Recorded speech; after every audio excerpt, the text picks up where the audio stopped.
আসসালামু আলাইকুম sir. Sir ভালো আছেন?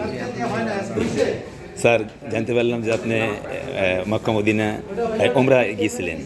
জি, জি। তো স্যার কত তারিখে হেনতে রওনা জি, দিয়েছিলেন? আমি আলহামদুলিল্লাহ এখানে ৫ তারিখে রওনা দিয়েছি। আচ্ছা আচ্ছা আচ্ছা।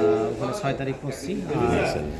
আমি ২১ তারিখ চলে আসছি। আচ্ছা, আজকে আচ্ছা। আমার অফ ডে ছিল। আজকে আমি অফিস করলাম আজকে। আলহামদুলিল্লাহ খুব ভালো লাগলো। আচ্ছা, আচ্ছা। আসলে মক্কা এবং মদিনা জি স্যার, জি স্যার। আসলে নবী করিম সাল্লাল্লাহু আলাইহি ওয়াসাল্লামের প্রতি আমাদের যে ভালোবাসা, জি স্যার, জি স্যার। আল্লাহ রাসূল বলছেন যে লা ইউমিনু আহাদুকুম হাত্তা আকুনা আহাব্বা ইলাইহি মিন ওয়ালিদিহি ওয়ালাদিহি ওয়ান নাসি আজমাইন। জি স্যার।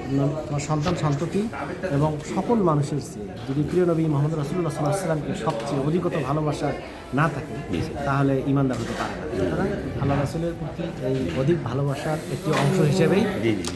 আমার সফরটা আল্লাহ সুবহানাহু ওয়া তাআলার সন্তুষ্টির উদ্দেশ্যেই। জি স্যার, জি। সেই মহান রব্বুল আলামিন আসলে আমি যেন মহান রব্বুল আলামিনকে সন্তুষ্ট করতে পেরেছি। আলহামদুলিল্লাহ। এটা আমি প্রাণপণে চেষ্টা করেছি, এই জন্য আল্লাহ শুকরিয়া আদায় করি আলহামদুলিল্লাহ। আলহামদুলিল্লাহ স্যার। তো মক্কায় 10 দিন ছিলাম, মদিনায় 5 দিন। তো আলহামদুলিল্লাহ রিয়াজুল জান্নাহ এরপর সবখানে সুন্দরভাবে যেতে পেরেছি। জি, জি। তো আমি মহান রব্বুল আলামিনের দরবারে আবারও শুকরিয়া আদায় করতেছি আলহামদুলিল্লাহ যে আমি সুস্থ সুন্দরভাবে সব কাজগুলো সমাধান করে আসতে পেরেছি উমরা করে। তো আমাদের সবাইকে যেন আল্লাহ বেশি বেশি করে যাওয়ার তো আমিন, আমিন। সেই দোয়া করি। আসসালামু আলাইকুম। স্যার আপনি এর আগে কি হজে গেছিলেন নাকি?